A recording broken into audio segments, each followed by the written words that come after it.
Well, quarterfinals is kicking off in just a very short time, but before that happens, I'm joined right now by Rekkles from Shanghai with coverage brought to you by Alienware. Rekkles, it's so good to talk to you. I was really worried that I would have an international event where you and I could not speak because it's just been so hectic, I know, for both of us, but I'm really happy you were able to sit down with me. Likewise, I didn't actually think it would be possible. Sorry. I didn't actually think it would be possible this year to have an interview together. And honestly, in the last couple of years, it's kind of been a highlight for me to do content together. So I'm happy to see that we can still, in this strange time, figure a way to be together. you make me blush. Thank you. But let's talk about how Worlds has been for you so far. So I know that we're done with group stage, headed into quarters. You know, what's been going on your end? How have things been over these past couple of weeks, even starting, I guess, with quarantine, which you had to go through when you first got to the country?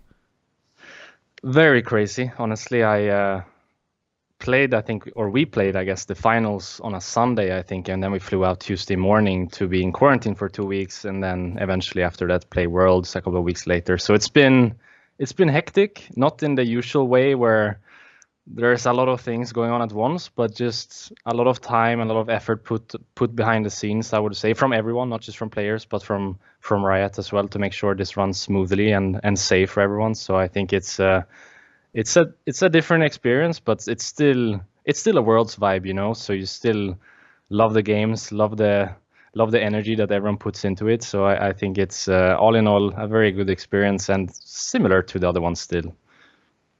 I'm so jealous. I wish I could be there because I just was thinking through, you know, it's not the same being at home and watching.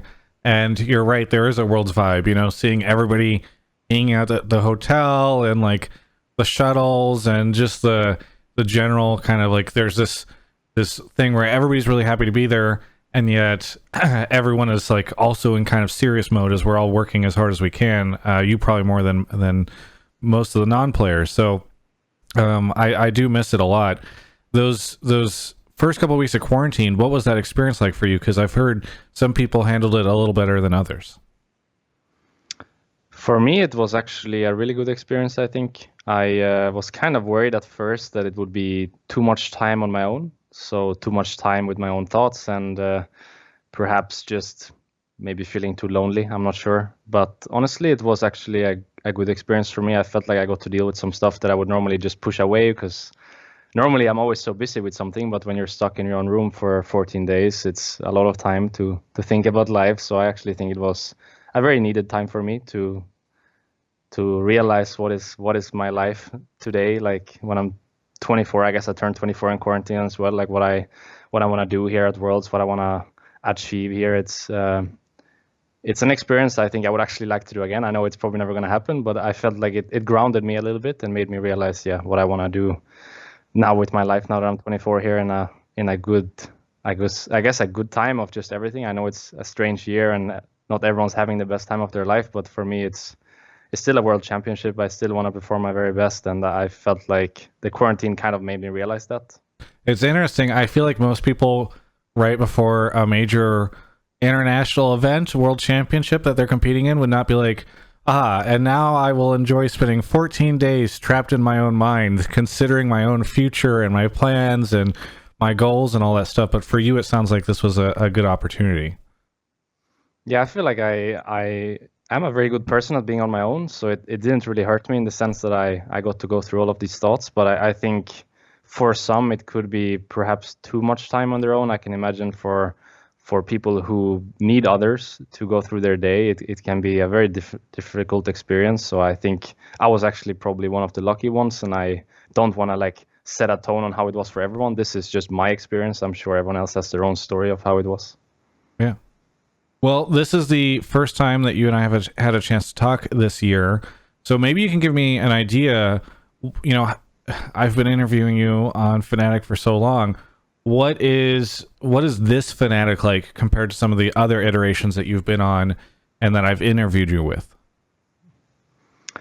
So I would say this Fnatic is very similar to the one you interviewed me with in 2018, where we had CAPS instead of now, I guess. I mean, we have Tim in the mid lane, but I would say CAPS is more of a similarity to SELFMADE in a way. I think they were both sparks and very resourceful, hungry players that just wanted to be the star of the show at all costs. And I think in a way, then you can say that now we have Selfmade instead of Caps, even though they don't play the same role. So I think in some, like, there are some similarities here. You can see in some ways the same team now that you saw back in 2018, which is, I think, a good thing, because in 2018 we were very successful, and I honestly think in 2020 we have been too.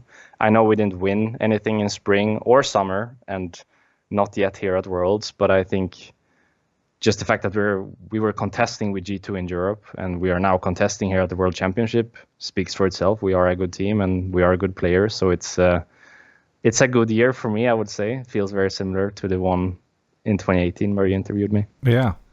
Do you enjoy this setup more? Because you're such a star. So many people follow you, and your story has been built up so much over these years that I assume there's a lot of pressure and attention as one of these star ADCs in the world. And so whenever there's somebody else, you can point and just be like, no, it's actually, that's the guy who's gonna, don't talk to me, go talk to that person, so I don't know if you enjoy this more, if it helps you at all. I'm not sure if I enjoy it more, but I think it's more me. I've never really felt like the guy for my team. I know people want to see me as the guy for my team, but I've never really felt like I've been that guy. It's just not me. It's just not who I am. So I think this way of my team functioning is just better for me as a player and me as a person. I feel like, for example, the years where I had to be the star, or I was kind of forced to be the star because no one else wanted to be, then we were struggling. So this is just, a better setup for me as a player. I feel like whenever I've actually had someone else to support for, I know I'm an AD carry and I know my job is not to support, but in many ways I feel like I do, then I think we've been more successful. So I feel like this scenario where I have someone else to push it onto and just try to help in as many ways as I can, we are more successful. And that's why I think our teams function better in a year like this than, for example, the last one or 2016, where I kind of had to be the guy and I just couldn't, because it's not me. Yeah. Well, let's move back to Worlds now. Looking at groups, maybe you can help take me through your groups run. I don't know how much it met your expectations, if there were any surprises for you, but would love to just kind of talk to you about those, 9 days of group stage. Honestly, I thought it would be really tough to make it out of this group. I know I say that every year, and I know it's, in a way, I guess, underplaying yourself, but I really thought this year would be a tough group because we had 4 teams that honestly all could be a top 8 team here at Worlds. I know TSM failed and went 0-6, but I think even them had the chance here to have the flip side, be like a top contender in this group and potentially at Worlds as well. So it was a hard group to be in. I'm happy to see that we managed to pull through, especially in the most important games, which for me were, like, for example, the first TSM game and actually the second TSM game as well, because on both rounds we started against them, and I feel like whenever you start round 1 or start round 2, you need a good start. Like, you need to win that first game, and I think that's, for example, why they failed in the end, because they lost that game to us, and then they quickly realized that loss was probably going to be the reason why they didn't make it. Now they lost all the games instead, so it didn't really matter. But I think in another scenario, for example, they take, let's say, 1 game of LGD and 1 game of Gen.G, and they're still 2-4, so they're still not going to make it out because they lost two games against us. So for us, it was kind of the same, right? We had to win those games against TSM to even have a chance of making it out, and I think that's why those 2 games were the most important for us. Over the years, you and I have done a lot of content with Doublelift, and so I hope you will humor me in this conversation and line. You probably knew it had to happen at some point in time, but you had a chance to face off against him. Obviously, TSM did not do well. So, just a couple of questions, if you'll humor me. What did you think of his form this year? Because he's been receiving mixed criticism. Some people are saying it's Biofrost. Some people are saying it's the bot lane. Some people are saying it's him. So I'm kind of curious, what was your opinion of him playing against him in that lane? I think he actually played pretty well. I'm not sure if he said anything himself of his own performance, but I didn't feel like, for example, when I laned against him, that he was making any mistakes of any sort. Like, he played Senna into Jhin, and then he played Jhin into Senna, I think. So we got to play both sides of the same matchup, and I feel like either way it went kind of 50-50. It didn't really end up with me like having a big advantage in the 2v2 or him having a big advantage in the 2v2. And I think he played more than fine. I would say it was more of a team problem than anything. Like, I didn't really feel like any one of them actually underperformed individually, but as a team, they didn't really have much to offer. I know they had some strategies in place. Like, for example, every time they were contesting a Drake, they would go through the bot lane instead of through the mid lane, which is what most teams do. But even then, they didn't really have this, how would you say, this proactivity proactivity in the team, or even reactivity. Like, I felt like they kind of just didn't answer at all to what enemy team was doing, and they didn't make any own plays. They just kind of let the game slide away into whatever the enemy team wanted to do. And when you're playing at Worlds, the enemy team is almost always going to have a good plan in mind of what they want to do. And then, yeah, you go 0-6. So I would say it was much more of a team problem than anything. I wouldn't say he played poorly at all. At least that wasn't my feeling when I laned against him. Yeah. Well, that was going to be my next question is, do you think, what do you think the issues were with TSM this year when you played against them? It sounds like you just think it was that they played too passive, basically. Yeah, for sure. I expected, for example, in game 2 against them when they Camille, Galio, Leona with Jin and Nidalee, which is basically a comp where 3 champions just want to fight at all times, and you have 2 champions that are really strong in the early game, in Nidalee and Jin, to follow up on every engage you make. But then still, we were the ones making the engages on them. Yeah. They actually never fought us once in that game, and I think that's wrong. I think you should play that game out proactively. Or at least, if you're not playing it proactively, make sure you're ready for our plays. But they weren't doing it neither. So I just feel like, yeah, they in some ways were too passive as a team. But I think it's not always about like being aggressive and being passive. It's just, are you answering properly to what the enemy team is doing, or are you making ideas of your own? And I don't think they were doing either. Yeah. So it ended up with them just looking like they were a passive team. But I think, for example, you can be an only reactive team, which is technically only being a passive team, but still making it work, which I don't even think they try to do. Yeah. Well, what about the other 2 teams in your group? Any surprises out of them, or any strong opinions based off of your play with them? I guess Gen.G were as good as I thought. I guess, like, in a way, I got them good in game 1, like, or me and Hilly got them good 2v2 in game 1, but they were a really good team. Like, even in the first game we played where we had a huge lead early game, it was still kind of close, I guess. And in the second one, they just rolled over us. So they were very good, and I'm not sure how G2 is going to fare against them. I feel like G2 are always like the team that surprises everyone, but at the same time, they haven't been as good this year as they were last year. And now after playing Gen.G myself, I'm not sure if they have what it takes. So that's going to be an interesting quarterfinals for me. As a European fan too, I would love to see them win, obviously, but Gen.G were really good when we played them, so I'm not really sure how that's going to go. Yeah. And as for LGD, I feel like play-ins help them a lot. I've been there myself. You play so many more games than every other team, so you have more time to figure out what works for you, what doesn't work for you. And I felt like, for example, the LGD you saw in play-ins was an LGD that didn't really have a style yet. But then when they were playing the group stage, they had a very clear, like, we're not that great of an early game team, so we're just going to draft team fighting, and we're going to be really strong in every Drake that is contested by the enemy team or ourselves. And I feel like they figured that out through the play-in, so they were actually a better team than they would have been otherwise. So actually, they were quite scary to play against. I felt like they, at some point, had a really good idea of what they wanted to do. A bit of a loaded question, because I know you're a member of the LEC, but you said that you're a little nervous for G2 going up against Gen.G, and you said they look weaker than they did last year. Do you think LEC going to Worlds this year has looked weaker? I mean, certainly Mad Lions and Rogue, unfortunately, weren't able to show up. Obviously, I'm hoping for your sake that you just lift the Summoners Cup at the end of this run, but I'm just kind of curious overall. It does feel like Spirit's a little down on LEC this year compared to last year, and I'm curious about your take there. For sure, I think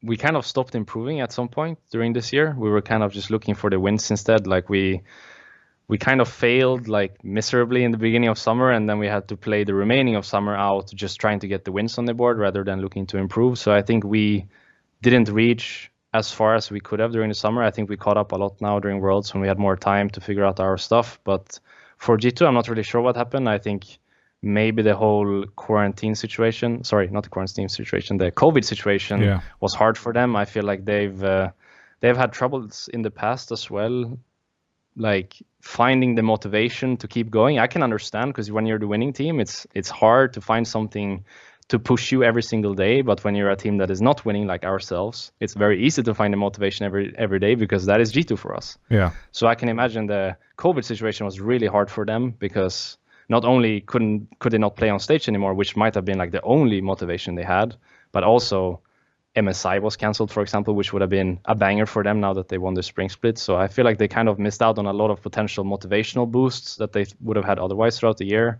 And instead they were kind of left in this, well, we're still the best, but we're not even working, so what's next for us? Yeah. And then maybe they had this wake-up call here on Worlds. I'm not sure, because they actually did not finish first in their group. But I think for them, I can imagine it's been a really hard year with the COVID situation.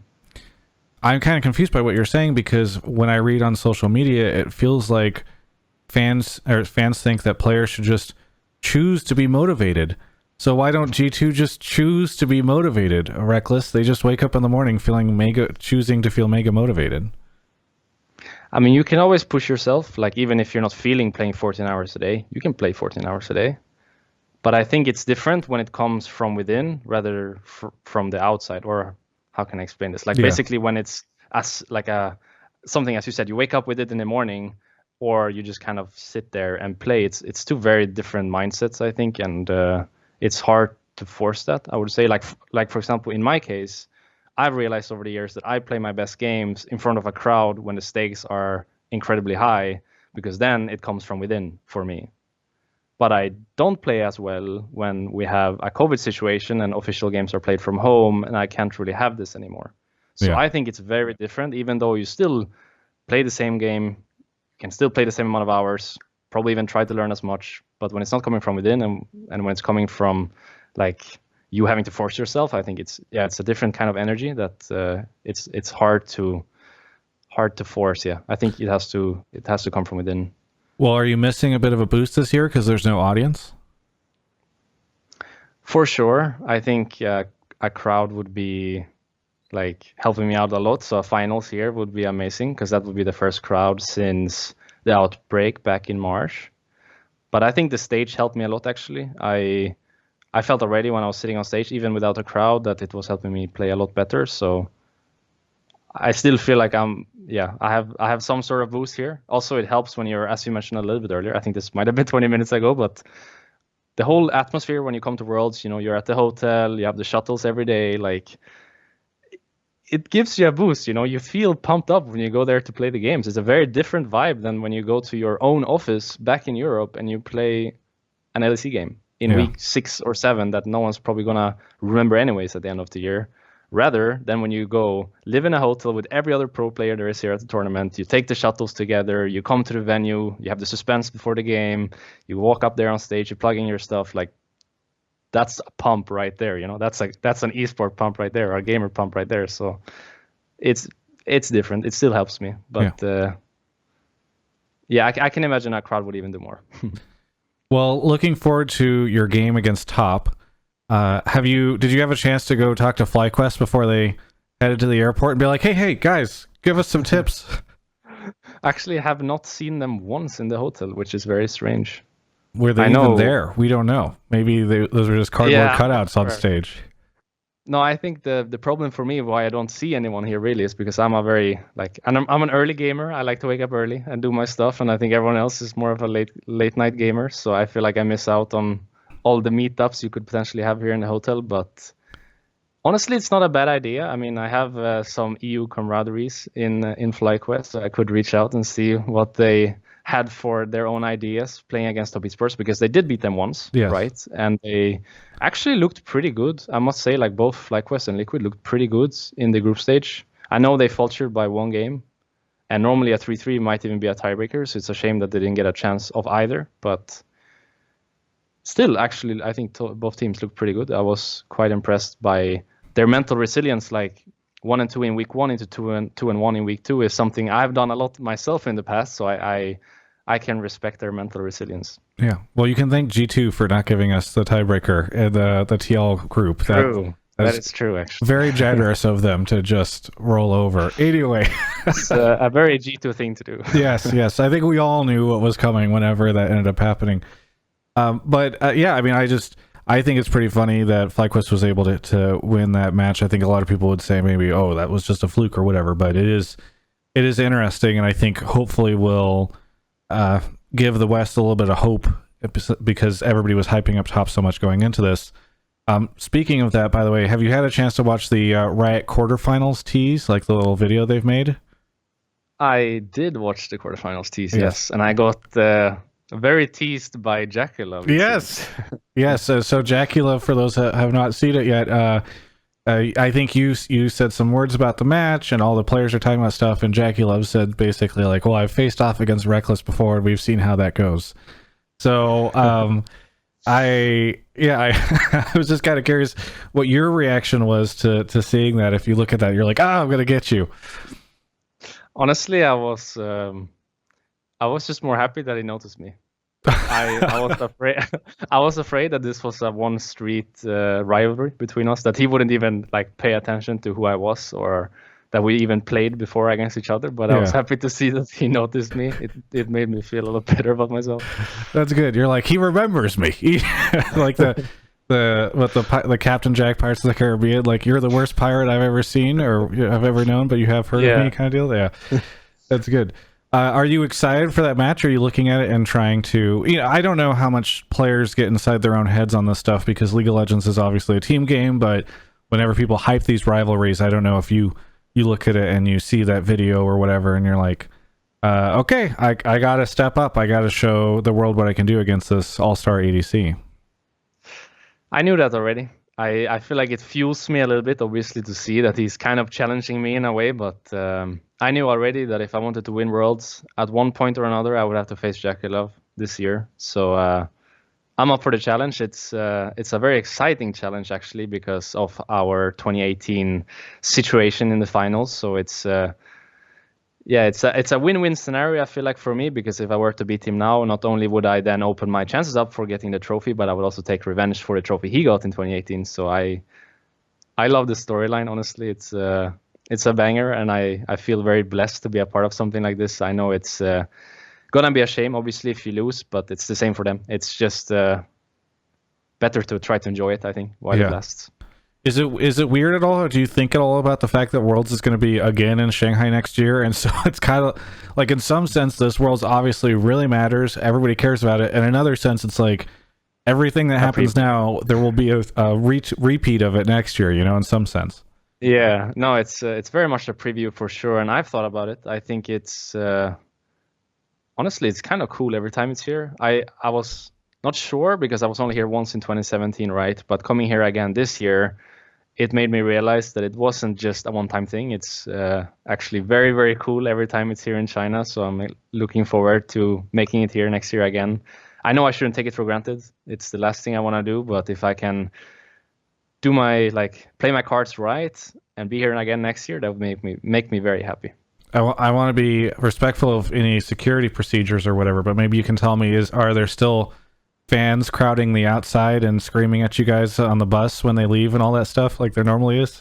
Not a lot, no, sadly. Okay. I've actually only run into like one or two fans, I think, during my entire time here, which is a shame. I know it's very hype over here. I mean, it's hype everywhere, but I guess especially over here, it's extra hype, right? So it's a shame, but that's a bit what I meant earlier with it being a preview for next year. I think everyone's getting a taste of what 2021 could be, so just got to make sure I play my cards right and I'm here again next year. Yeah, very good. Well, hey, I won't take too much more of your time. I know you're a busy man who has to compete in an international world championship. So, but I do want to thank you so much for taking the time to talk to me.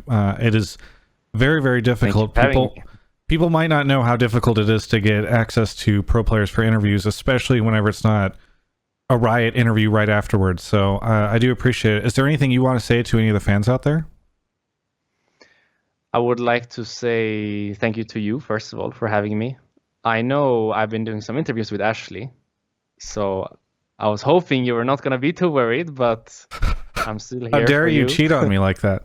And I will always be here for you until my very last days. So I'm very glad to see that you took your time to talk to me. It's nice as always. Yes. And for the fans, I guess I would like to say thank you for everyone for supporting. Normally I see people in real life, and then I can feel how they're supporting us. But this year it's different, right? Because there's no one here, so I have to kind of just read it all online, and I'm very much against that. So it's been hard to, how would you say, like, get the energy of everyone. But I have read a little bit, and it seems like everyone's cheering us on very much. So thank you so much for that. Yeah. Well, thank you again for the interview. Always a pleasure. And for everyone else, you can check out the rest of my coverage of all things Worlds right here on my YouTube channel. Hello. If you can't tell, I am slowly losing. Oh my gosh, I can't even finish a sentence. Losing my mind as I go into, I think, week 3 of nocturnal time zone situation. I was supposed to go to sleep at 10 a.m. today. I think I fell asleep at 2 p.m. Or was that yesterday? The only thing that's really going on in my brain right now, the only thing that's percolating in the sleep-addled cranium, is my need to tell you about Alienware. Alienware.com/Travis. There's a link in the description below. You can use Travis 10 off Q3 to save 10% on your order. And by the way, it's going to become Q4 soon. That's a spoiler alert. But you know, the holidays are coming up soon. The winter shopping season is hitting soon. And it's just, I would be remiss if I did not impress upon you the importance of checking out Alienware.com/Travis and using that code when you're doing your shopping, because guess what? They have so many great products over there. There's the new NVIDIA 3000 series GPUs, which are starting to pop up across their different Aurora desktop computing machines. They've got brand new monitors at high refresh rates. I'm starting to make this thing go too long because I don't know how to be succinct now that I've lost all track of time. So thank you so much to Alienware. And while you're down there, be sure to check out the Draft Buff link as well to play some cool competitive games for free around League of Legends Worlds. Got some Travis Gafford leagues going. Come hang out.